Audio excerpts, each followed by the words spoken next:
대부분 남자 성도님들은 차에, 마시는 차 말고요, 운전하는 차에 관심이 있으실 것입니다.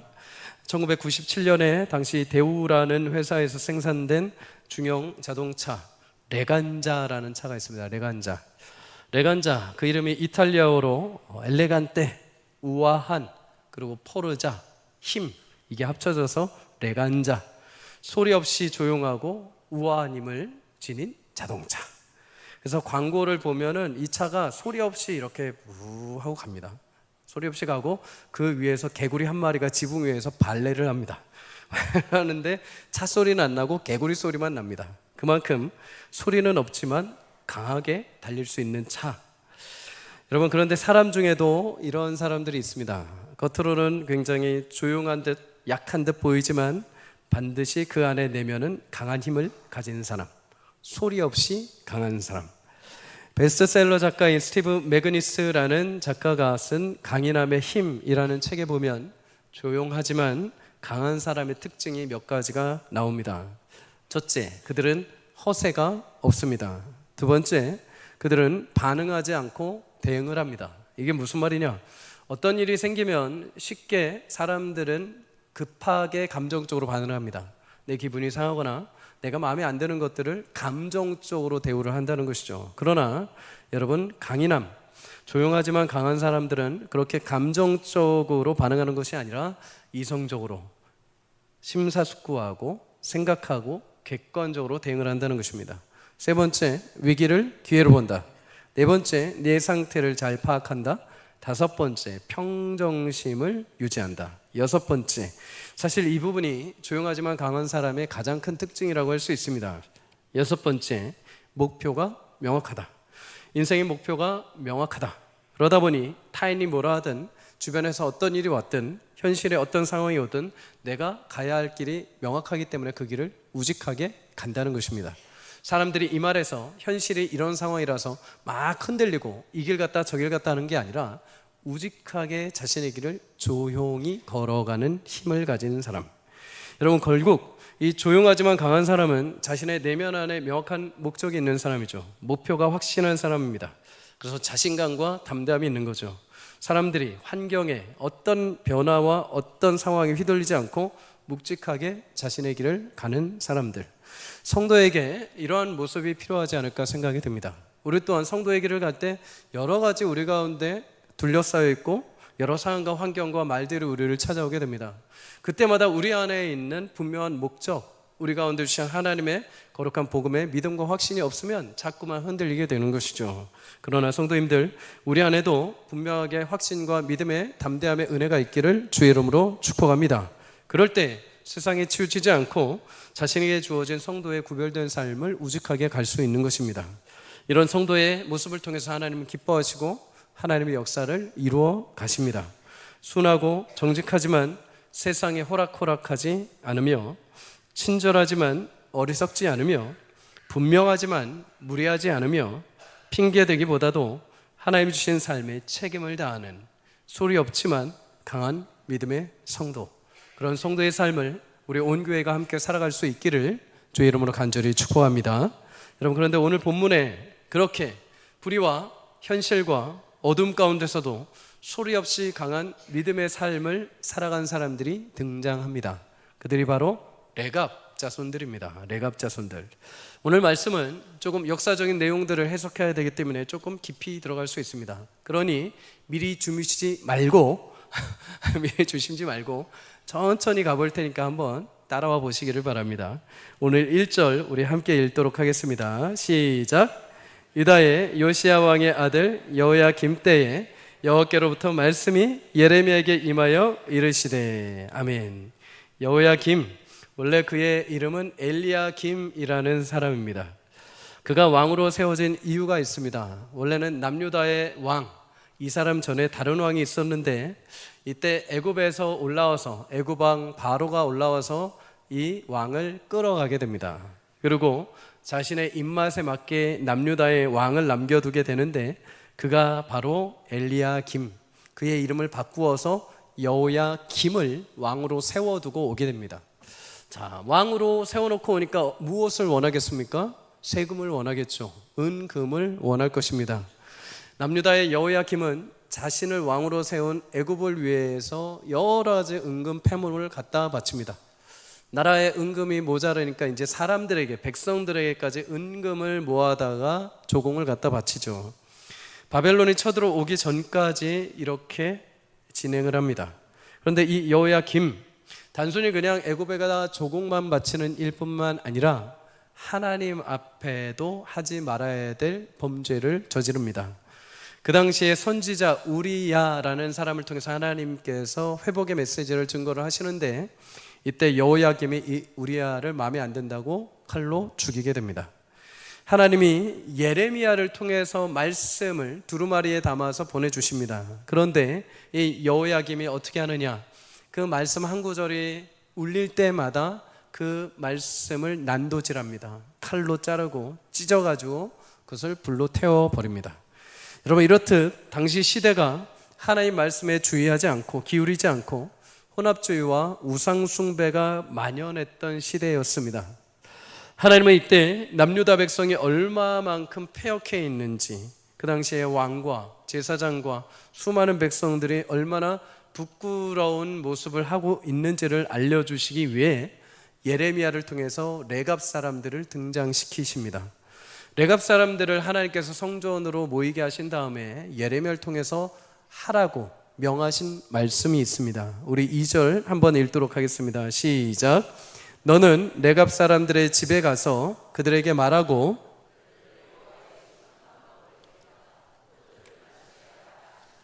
아멘. 여러분, 하나님은 레갑 사람들을 여호와의 집 성전으로 초대하라고 하십니다. 성전으로 초대했는데 예레미야가 한 방에 데려갔다라고 말을 하죠. 그곳에서 딱 들어가 보니까 포도주를 마시도록 권하라 라고 하나님 명령하십니다. 그렇다면 이 레갑 가문은 누구일까요? 역대상 2장 55절에 보면 이 레갑 가문의 조상이 겐 족속이다 라고 말합니다. 겐 족속. 겐 족속 여러분들 이미 알고 계십니다. 사사기 1장 16절에 보면 모세의 장인은 겐 사람이다, 이렇게 성경은 말합니다. 다시 말해 이 겐 족속에서 흘러나온 이 레갑 사람들의 후손은 모세와 장인지간, 그러니까 결혼하고 뭐라고 하죠? 사돈지간이 되는 거죠. 막 이제 생각이 안 납니다. 사돈지간이 되는 겁니다. 모세가 애굽 땅에 가서 이스라엘 백성들을 출애굽을 하는데, 이때 사돈이었던 모세의 사돈이었던 사람들이 같이 가게 됩니다. 모세의 장인과 모세의 장인의 가족들도 같이 갑니다. 그리고 광야에서 40년 생활을 하는데, 이때도 모세가 함께 가자 하여서 이 모세의 장인이었던 가족들도 함께 광야 생활을 진행합니다. 그리고 이 광야를 지나 가나안 땅에 들어갈 때도 이 모세의 장인의 가족들이 함께 들어가게 됩니다. 이들은 겐 족속, 레갑 족속의 조상이 되죠. 자, 모세의 사돈의 족속은 원래 이렇게 이스라엘 백성들에 소속되지는 않았지만은 함께 광야를 거쳐 가나안 땅에 들어와서 이스라엘 백성들과 함께 살면서 이들은 유목민으로 생활을 하게 됩니다. 여러분, 유목민이라고 하는 것은 한 군데 정착해 사는 사람들이 아니라 여기저기 왔다 갔다 하면서 사는 사람들이죠. 양과 가축을 위해서 초장을 따라서 이동해 다니는 사람들입니다. 유목민, 여러분 베두인이라고 말을 들어보셨을 것입니다. 특별히 사막에서 유목 생활하는 사람들을 우리는 베두인이라고 하죠. 이들은 당시에 가나안 땅에 북이스라엘과 남유다로 갈라졌을 때 함께 거주하고 있던 유목 생활을 했던 사람들입니다. 이들은 거주지가 없기 때문에 이들의 생활에 어떤 많은 것들이 있지 않습니다. 단촐합니다. 또한 이들은 주변에서 목초지를 따라서 이동하며 살았기 때문에 화려한 도시와 성전하고는 어울리는 사람들이 아닙니다. 이러한 유목민들, 레갑 사람들을 성전으로 예레미야가 초대해 오게 됩니다. 당시의 성전 굉장히 화려하고 웅장했죠. 여러분, 이들의 눈앞에는 아마 이 성전이 마치 우리나라로 따지면 옛날에 70년, 80년대 때 이제 막 63 빌딩이 지어졌을 때 시골에서 아이들이 수학여행을 서울로 와서 63 빌딩 보면서 우와 하고 감탄하는 것처럼 성전을 보면서 그 웅장함 가운데 아마 기가 눌렸을 것입니다. 그런데 여기서 멈추지 않고 성전 안으로 들어가게 됩니다. 성전 안에 있는 방으로 초대를 하죠. 성전 안에는 여러 방들이 있었는데 당시에 왕을 섬기던 고관들이 머무는 방, 성전의 여러 기물과 헌물을 보관하는 방, 성전을 섬기는 제사장과 레위인들을 위한 직무실 같은 방들이 있었습니다. 그 방 가운데 선지자 겸 제사장으로 추측이 되는 하나님의 아들들이 머무는 방으로 레위 족속들을 초대합니다. 아들들의 방이라고 하는 것을 보면 한 사람이 들어가는 공간이 아니라 여러 사람이 들어갈 수 있는 널찍한 방이었다는 것을 우리는 알게 되죠. 유목민 생활로 거친들에 살던 이 레갑 사람들이 예루살렘 성전에 오는 것조차도 엄청난 큰일인데 성전 안에 들어와서 고관과 제사장들이 머무는 방 안까지 들어온다는 것, 굉장히 엄숙하고 그 분위기에 압도되었을 것입니다. 그런데 이렇게 예루살렘 성전 안에 이 방에 딱 들어왔는데 그들을 기다리고 있는 것이 무엇이냐? 다름 아닌 포도주였습니다.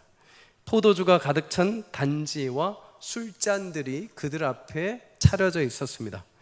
한글 성경에 보면 여러분 포도주란 단어가 굉장히 많이 등장을 합니다. 그런데 원어 성경으로 보면 이 포도주란 단어가 굉장히 다양한 단어가 사용이 됩니다.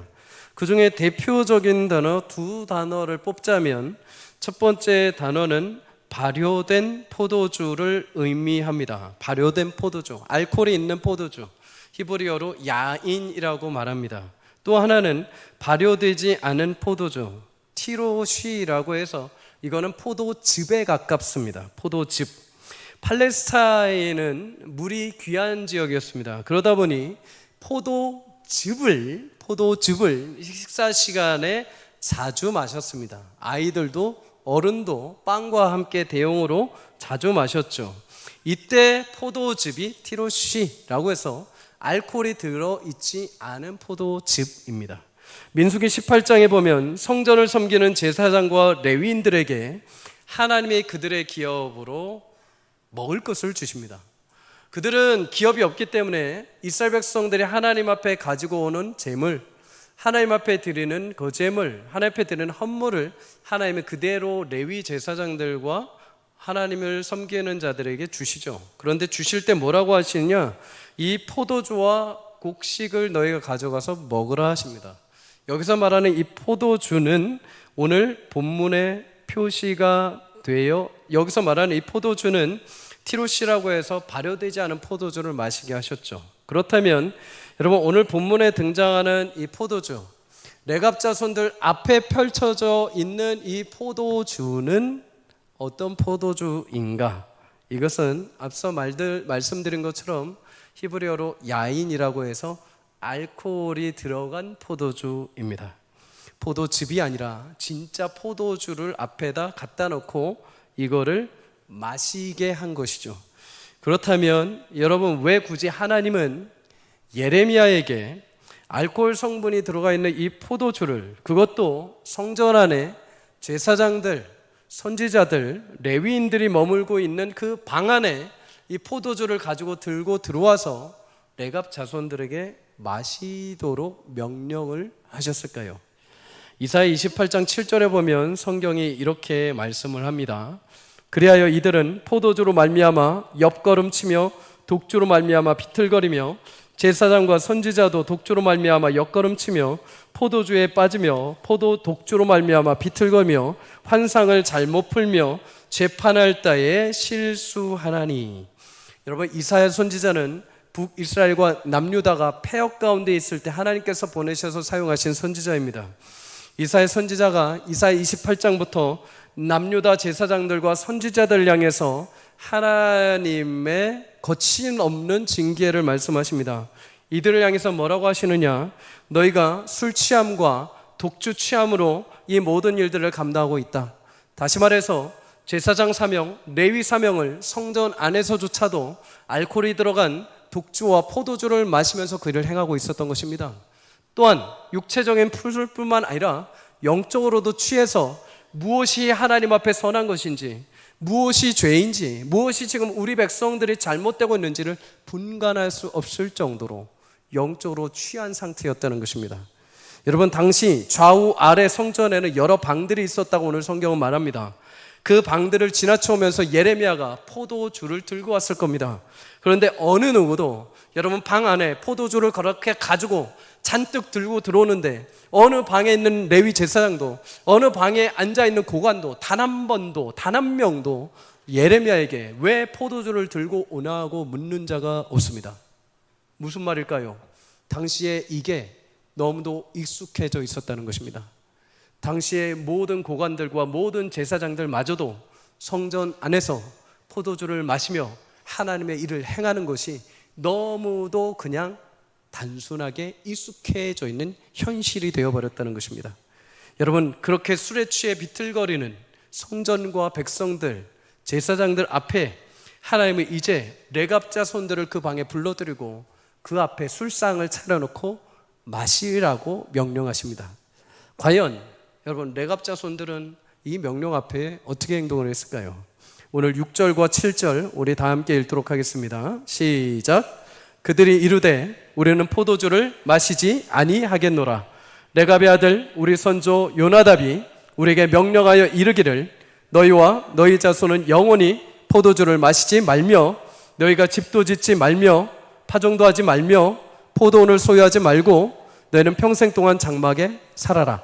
그리하면 너희가 머물러 사는 땅에서 너희 생명이 길리라 하였으므로. 아멘. 여러분, 성전의 그 엄숙한 분위기 가운데, 제사장들이 있는 그곳 가운데 하나님의 선지자 예레미야에게 마셔라 라고 했다면, 예레미야가 너희 마셔라 라고 했다면 분위기상으로라도 어쩔 수 없이 이들은 입에 포도주 잔을 댈 수 있을 확률이 많았을 것입니다. 심지어 여러분, 방문 그거 닫으면 됩니다. 방문 닫고 그냥 예레미야야, 우리끼리만 아는 거야, 오늘 눈값 담고 한 번만 마시자 하고 마셨어도 될 일입니다. 그런데 이들은 마시지 않겠다라고 합니다. 왜 이렇게 했을까요? 자신들의 선조 레갑의 아들 요나답이 자신들에게 명령하기를 너희는 영원히 포도주 마시지 말고 집을 짓지 말고 파종도 하지 말고 포도원을 소유하지 말고 장막에 살아라. 그러면 너희가 사는 날 동안 하나님이 너희 생명을 길게 하실 것이다. 여러분, 이 한마디 요나답의 말을 듣고 이들은 그 말씀에 순종해서 지금까지 살아온 거죠. 그렇다면 도대체 여러분, 레갑의 자손 요나답이란 인물은 누구길래, 여러분 이게 쉽지 않은 일이죠. 술도 마시지 않고 집도 가지도 않고 여러분 파종도 하지 않고 장막에서 유목민 생활을 한다는 거 결코 쉽지 않습니다. 근데 왜 요나답은 무슨 일이 있었길래 그의 후손들에게 이런 율법과 같은 명령, 유언을 남겼을까요? 요나답, 성경에 보면 여호나답이라고 등장합니다. 여호나답. 하나님은 북이스라엘 왕 중에 가장 악한 왕이었던 아합 왕을 폐위시키십니다.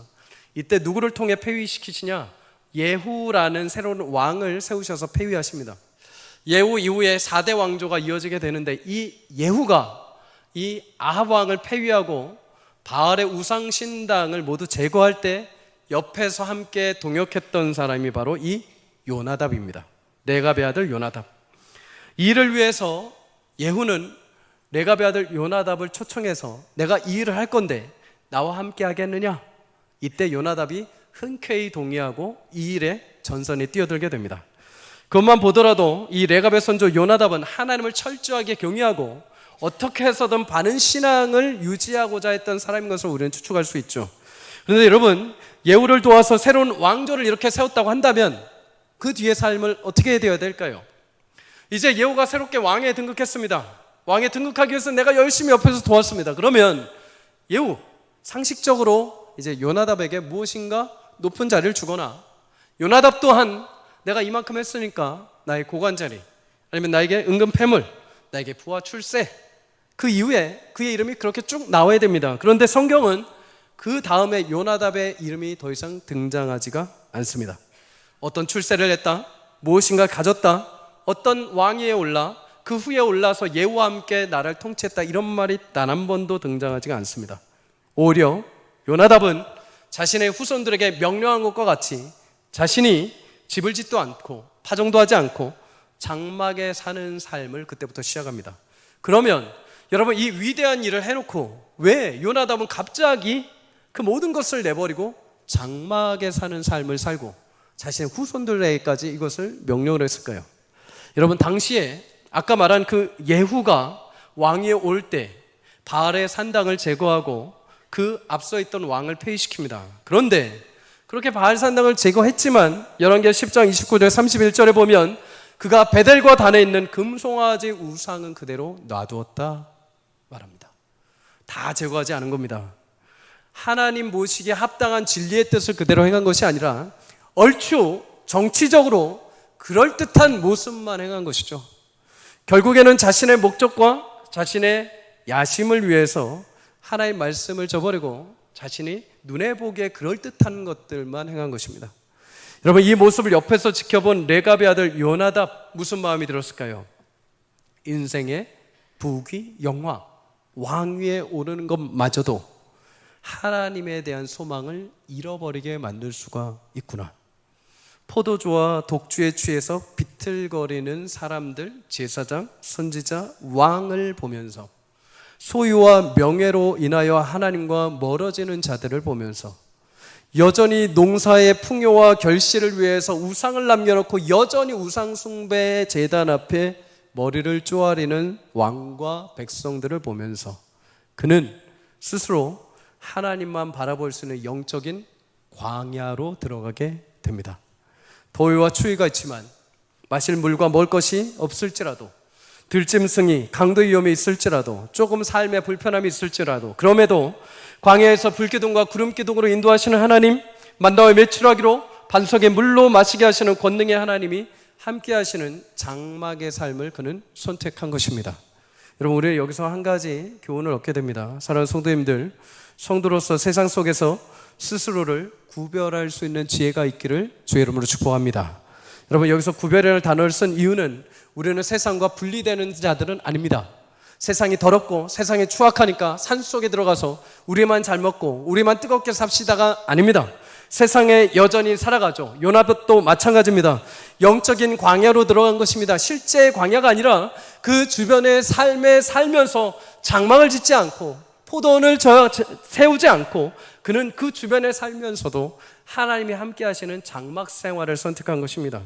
북이스라엘, 남유다 주변에서 도시 한복판이 아니라 그 외곽에 살면서 들판과 초목지에 살면서 언제라도 하나님이 말씀하시면 움직이고 언제라도 내가 없으면 하나님께 간구해서 저쪽에 있다 하시면 언제라도 움직여서 하나님의 은혜를 먹고 사는 인생, 스스로를 세상 속에서 구별된 하나님의 사람으로 살기 시작한 것입니다. 여러분, 나를 시험하게 만들고 나를 유혹하는 장소가 있다면 그곳에 가서 굳이 내 믿음을 시험하려 하지 마십시오. 굳이 그런 장소에 가서 내 믿음의 분량이 이만큼 있다, 나는 영성이 이만큼 있다, 스스로를 일부러 테스트하려 하지 마십시오. 신앙생활이라는 것은 내가 이만큼 신앙생활이 있고 나는 세상을 이만큼 이길 수 있어라는 어떤 나의 가능성을 재는 것이 아니라 그런 장소에 가지 않고 나를 구별하여 하나님 앞에 믿음을 지키는 것이 신앙생활인 것입니다. 여러분이 무엇인가를 보고 그것이 나를 하여금 성적으로 유혹하게 만들고 중독에 빠지게 만드는 것이 있다 하더라면 여러분, 그곳에서 눈을 돌리는 것이 나의 구별된 믿음의 지혜인 것입니다. 여러분들이 주일날 피곤하십니까? 그러면 주일날 예배를 위해서 토요일날 저녁 늦게까지 텔레비전을 보는 것이 아니고 휴대폰에 나의 시선을 빼앗기는 것이 아니고 내일 하나님 앞에 나의 순전한 마음을 드리기 위해서 토요일 밤에 일찍 주무시는 것이 구별하는 삶입니다. 이것을 내가 마시고 이것을 내가 가고 이것을 내가 탐하고 이곳에 이런 것들이 있어서 나의 마음과 탐욕으로 나를 거듭 나를 죄로 사로잡히게 만든다면 그 자리에서 피하는 지혜를 가진 사람들이 성도의 삶인 것입니다. 여러분, 이런 삶을 잘 살았던 사람이 있죠. 요셉입니다. 요셉은 자신이 섬기는 보디발 아내의 유혹을 받게 됩니다. 여러분, 피 끓는 청춘, 그런 청춘 앞에 여인이 와서 유혹을 한다는 거, 이거 거부하기가 굉장히 쉽지 않죠. 근데 여러분, 이 여인을 앞에 두고 요셉은 자신만만하게 자신의 믿음을 테스트하지 않습니다. 하나님이 내게 꿈도 꾸게 하셨는데, 하나님이 나를 위대하게 하실 건데 내가 이까짓 것이야? 하면서 그 앞에서 자만하지 않습니다. 그 앞에서 그 여인을 두고 설득시키지 않습니다. 그 앞에서 감히 복음을 전하면서 이 여인을 바꿔보려고 노력하지 않습니다. 그 자리를 떠나버립니다. 자신을 유혹의 현장에서 구별시켜버린 것입니다. 예수님 오시는 길, 예비한 세례 요한도 마찬가지입니다. 여러분, 그는 주님 오실 길을 위해서 광야에서 낙타털 옷을 입고 허리에 가죽띠를 띠고 메뚜기와 석청을 먹으며 회개하라, 천국이 가까이 왔노라, 광야에서 선포를 합니다. 왜 그랬을까요? 세상에서 자신이 현실 속에 같이 묻혀서 살면서 하나님의 뜻과 하나님의 온전한 뜻을 선포할 수 없기 때문입니다. 스스로를 구별해서 광야에 나와서 하나님이 내게 맡겨주신 믿음의 사명을 그는 살아내기 위해서 스스로를 구별시킨 것이죠. 사랑하는 성도님들, 자신의 삶을 거룩한 곳으로 구별해낼 수 있는 지혜가 있기를 주의 이름으로 축복합니다. 나는 구원받았으니까, 나는 어차피 죽으면 천국 가니까, 나는 성도 되었으니까 해서 아무것도 구별하지 않는 것은 신앙이 아닙니다. 나 그냥 죄 용서받으면 되지, 그냥 회개하면 되지, 이거 그냥 한번 보고, 이거 그냥 한번 마시고, 이거 그냥 행하고, 이거 그냥 똑같이 하고 그냥 돌아와서 회개하면 되지. 아니요, 그거 하나님을 기만하는 것이죠. 진짜 믿음이라는 것은 그런 것에서 나를 구별시킬 수 있는 지혜가 있는 것입니다. 진짜 신앙이라는 것은 그런 것에서 내가 거룩하니 너도 거룩해지라 라고 말씀한 하나님의 말씀을 붙잡고 세상 속에 그렇게 살지 않아도, 그것을 먹지 않아도, 그렇게 말하지 않아도, 그것을 따르지 않아도 충분히 하나님을 온전히 경외하며 살아갈 수 있다는 것을 보여주는 구별되는 삶, 그것이 진짜 성도의 삶인 줄 믿습니다. 사랑하는 성도님들, 예배 자리로 자신을 구별할 수 있기를 주의 이름으로 축복합니다. 기도의 자리로 나를 구별할 수 있기를 주의 이름으로 축복합니다. 은혜를 나누는 공동체의 자리로 나를 구별시킬 수 있기를 주의 이름으로 축복합니다. 나 하나님이 구원하신 존귀하신 자녀입니다. 여러분, 하나님이 구원하신 존귀하고 영광스러운 존재입니다. 그런 존재의 삶이요, 그런 육신의 삶을 함부로 아무데나 방치하지 마십시오. 함부로 아무데나 두지 마십시오. 함부로 아무거나 듣지 마십시오. 함부로 아무나 보지 마십시오. 여러분의 거룩한 삶을 지켜서 구별하십시오. 그럴 때 하나님이 그 삶을 통해서 하나님이 예비하신 그 중심의 진실함을 보시고 기뻐하시며 선한 길로 여러분의 삶을 인도해 가실 줄 믿습니다. 여러분, 또 한 가지 기억해야 될 교훈은 하나님의 말씀을 순전하게 받아들이는 믿음이 있기를 주의 이름으로 축복합니다. 여러분, 레갑 사람들 이렇게 말합니다. 우리는 선조 요나답이 명령에 순종하여 평생 동안 포도주를 마시지 않고 살집도 짓지 않고 포도원이나 밭이나 종자도 가지지 않고 장막에 살았다. 여러분, 대단히 놀라운 고백이죠. 10절에 이렇게 말합니다. 우리에게 명령한 대로 다 지켜 행하였노라. 여러분, 성경에 보면 너희가 명령한 대로 지켜 행하면, 너희가 명령한 대로 지켜 행한다면 이렇게 될 것이다 라는 말이 굉장히 많이 등장합니다. 하나님도 이스라엘 백성에게, 모세도 이렇게, 여호수아도 너희도 이렇게 해야, 사무엘도 너희 이렇게 해야 한다, 이렇게 말합니다. 그런데 성경에 어디에도 우리가 하나님이 명령한 대로 다 지켜 행하였습니다 라는 말은 단 한 군데도 나오지 않습니다. 딱 한 군데 나옵니다. 딱 한 문장 나옵니다. 그게 어디일까요? 굉장히 질문이 어렵죠? 어디일까요? 오늘 본문에 등장합니다. 레갑 사람들이 그의 조상 요나답이 한 말을 듣고 우리가 다 지켜 행하였습니다. 여러분, 물론 이런 믿음의 전통을 만든 요나답도 참 대단하지만 요나답이 살던 그 당시부터 오늘 예레미야의 이 말씀이 임하는 시기까지 250년이라는 시간이 지나 흘러왔습니다. 250년이라는 시간이 지나왔음에도 불구하고 이 말씀을 자신의 아들 아들을 흘러서 계속 지켜온 레갑 자손들조차도 참 대단해 보이죠. 그런데 오늘 여러분, 이들이 이 명령을 지키는데 여러 조건을 달지 않습니다. 이래저래 해서 우리가 들었습니다. 이렇게 했는데 힘들었지만 우리가 잘 지켰습니다. 잘 버텨서 이것을 지켜왔습니다. 이렇게 다른 토를 달지 않습니다. 우리의 믿음이 선조가 한 말 그대로 하나님 안에 그렇게 사는 것이 복이요 생명이 길 거라고 했기에 우리는 믿고 단순히 그 말씀을 지켜 행하였습니다. 여러분, 이들의 모습을 보면 누가 떠오르십니까? 이 말씀을 계속 묵상하는데 떠오른 한 사람들이 있습니다. 어린아이들입니다. 여러분, 누가복음 18장 17절에 이렇게 말씀합니다. 우리 함께 읽도록 하겠습니다. 시작. 내가 진실로 너에게 이르노니 누구든지 하나님 나라를 어린아이와 같이 받아들이지 않는 자는 결단코 거기 들어가지 못하리라 하시니라. 아멘. 여러분, 이 말씀은 여러 가지로 해석할 수 있습니다. 하지만 한 가지 분명한 것은 어린아이와 같이 말씀을 그대로 순전하게 받는 믿음의 자세가 필요하다는 것입니다. 10년이 되었든 200년이 되었든 2000년 전이 되었든 하나님이 말씀하셨다고 한다면 1.1획도 틀리지 않고 정확 무오하신 하나님이 내게 주신 말씀이라고 한다면 그 말씀을 그대로 믿고 순종하며 따라가는 삶, 그것이 진정 성도가 하나님이 약속하신 복을 받는 은혜의 길인 줄 믿습니다. 여러분, 요즘 신앙생활 어떠십니까? 요즘 신앙생활 하면서 많이 힘드시죠? 근데 가장 힘들게 하는 것들이 무엇일까요? 말씀을 듣고 설교를 듣고 여러 군데에서 말씀들을 들을 때마다 자꾸 우리를 계산하게 만드는 것입니다. 예전에 보면은 70년대 80년대 우리 믿음의 신앙의 선조들 보면은 계산이 없습니다. 단순 무식하라는 것이 아니라 그만큼 하나님 말씀에 갈급했다는 거죠. 그만큼 하나님 말씀이 내게 주신 말씀으로 믿고 순결하게 믿음으로 지켰다는 것입니다. 저희 어린 시절에도 비슷했습니다. 어린 시절에 저는 주일날 오락실 가면 지옥에 가는 줄 알았습니다. 그래서 오락실 가는데 엄청난 용기가 필요했습니다.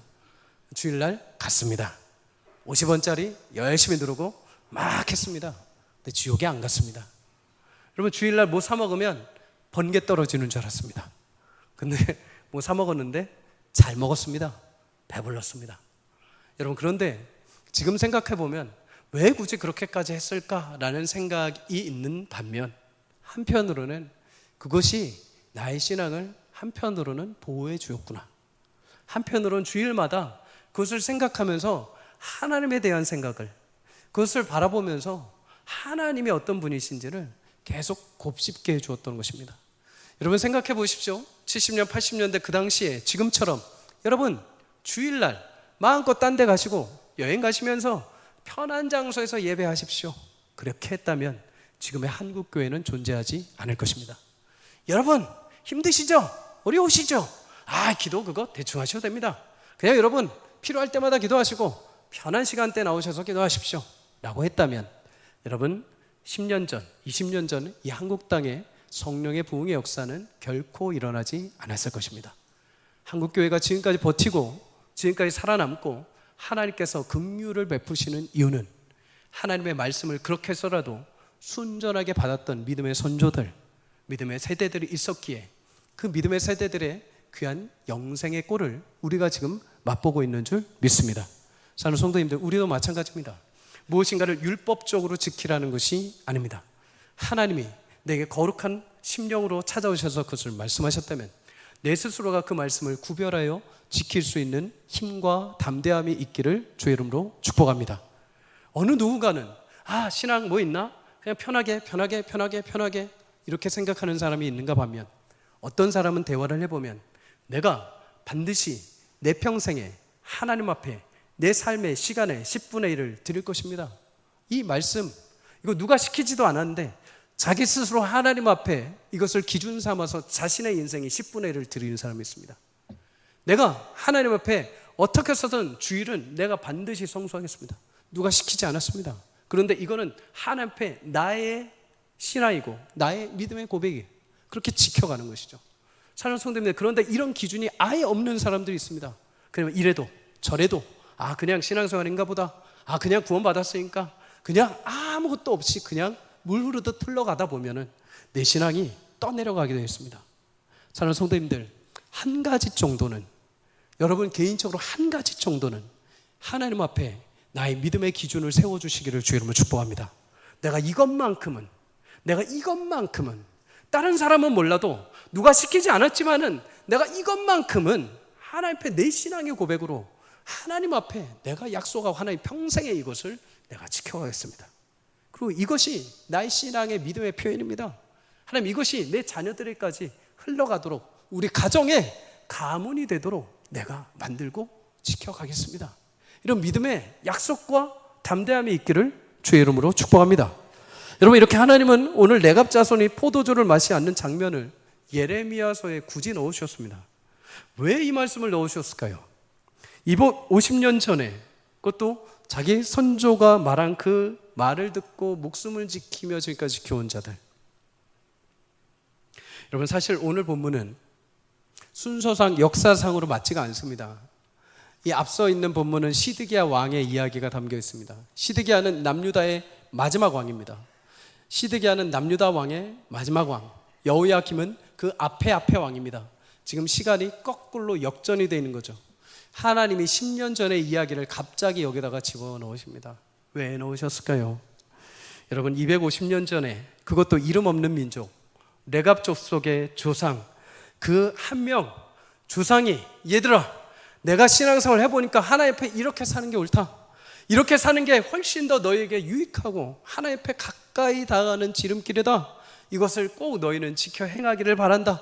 그 한마디, 250년 전에 그 한마디를 붙들고 지금까지 살아온 레갑 족속에 있는가 하면, 나 여호와, 사람이 아니고 온 천지 만물을 지은 나 여호와가 끊임없이 선포하며, 얘들아 제발 돌아오라, 얘들아 제발 정신을 차려라, 끊임없이 순종하길 바라고, 끊임없이 선지자들 보내고, 끊임없이 회복하기를 간절히 소망하며, 나는 그렇게 이 백성들을 찾아왔는데도 불구하고 인간의 말 한마디를 250년 지켜가는 레갑 족속에 있는가 하면, 나의 영원전부터 끊임없이 선포하는 내 말 한마디를 내가 사랑하는 유다 백성이 단 한 명도 순종하지 않고 지금까지 거절을 하고 있구나.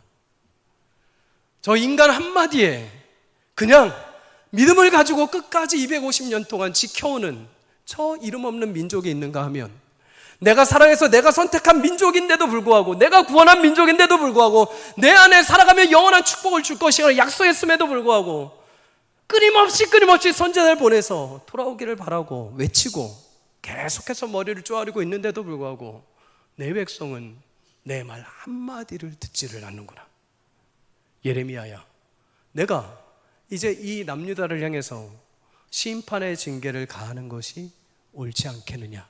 이래도 내가 그냥 심판하는 하나님이고, 이래도 내가 너무한 하나님같이 보이느냐.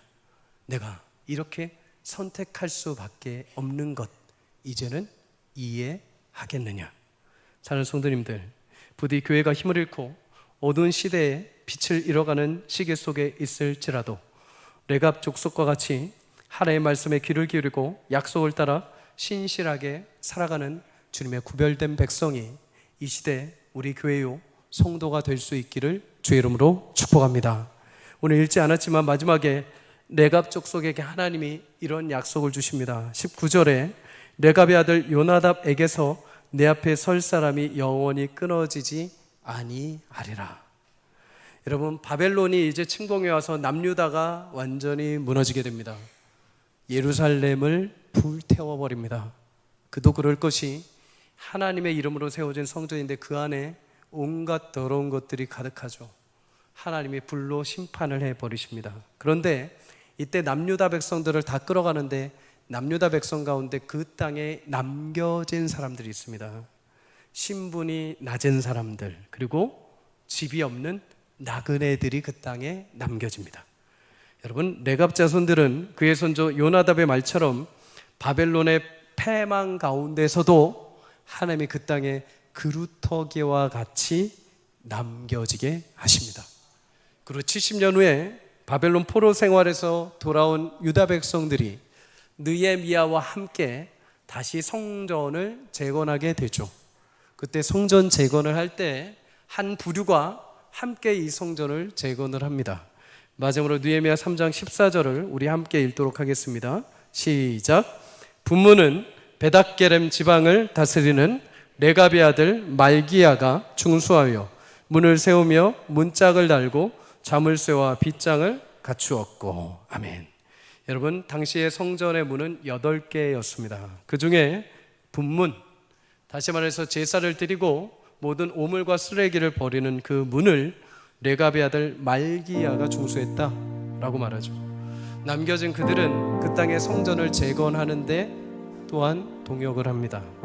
그런데 여러분, 이 레갑의 아들이 어디에서 다스리고 살았느냐? 벳핫게렘이란 지방이었다고 말을 합니다. 여러분, 그 지역에 유목민으로 살고 있던 이들, 벳핫게렘, 이 지역을 성경학자들이 유추하고 찾아본 바로는 예루살렘 성전과 베들레헴 사이 중간에 있는 위치로 해석을 합니다. 여러분, 2000년 전에 구약의 백성들이 바벨론 포로로 돌아온 이후에 400년이 지난 이후 하나님은 그의 약속을 잊지 아니하시고 이 땅 가운데 독생자 예수님을 보내주신 줄 믿습니다. 예수님이 이 땅에 태어나실 때 그 어두운 시기에 예수님은 말구유에 태어나시게 됩니다. 베들레헴 말구유에 태어나시죠. 베들레헴 말구유에 태어나실 때 천군 천사들이 와서 이 일을 이루신 하나님께 영광을 올려드리고 그 약속을 위해 이 땅에 태어나신 예수님을 경배하게 됩니다. 그런데 가장 먼저 이 놀라운 소식을 전해준 부류가 있습니다. 이 놀랍고 영광스러운 소식을 먼저 전해 들은 자들, 누구였습니까? 목자들이었습니다. 목자들. 여러분, 베들레헴 지방 바로 그 근처 벳핫게렘의 지방에서 유목민으로 목자 생활을 하고 있던 오늘 본문에 등장하는 레갑 사람들, 그들은 신실하게 자신들이 장막에 살며 유목 생활하며 목자의 삶을 살며 수천 년, 수백 년 동안의 그 믿음을 지키며 살아왔을 때 하나님이 이 땅에 약속하신 예수 그리스도를 보내셨을 때 가장 먼저 그 영광의 구원의 소식을 접해 듣게 되었습니다. 사랑하는 성도님들, 지금도 마찬가지입니다.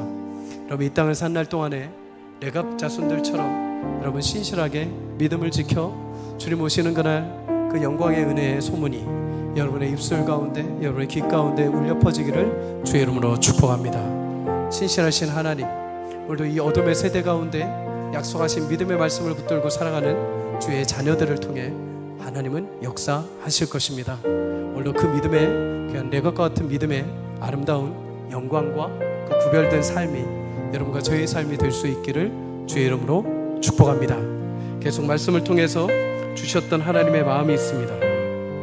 레갑의 아들 요나답의 자손은 그의 선조가 그들에게 명령한 그 명령을 지켜 행하나 이 백성은 내게 순종하지 아니하는도다. 그러므로 만군의 여호와 이스라엘 하나님께서 이와 같이 말씀하시니라. 보라, 내가 유다와 예루살렘의 모든 주민에게 내가 그들에게 대하여 선포한 모든 재앙을 내리리니 이는 내가 그들에게 말하여도 듣지 아니하며 불러도 대답하지 아니함이라. 지금도 하나님은 우리 성도들을 향해, 교회를 향해 끊임없이 부르시고 찾아오시고 말씀하십니다. 여러분, 그 말씀 앞에 우리가 반응하고 우리가 구별되어 이 땅을 신실한 레갑과 같은 하나님의 백성들로 살아 영광스러운 주님의 나라를 함께 세워갈 수 있기를 주의 이름으로 간절히 축복합니다. 한 주 동안 그런 믿음으로 살아 주의 일하심을, 주의 역사하심을 함께 맛볼 수 있기를 주의 이름으로 간절히 축복합니다.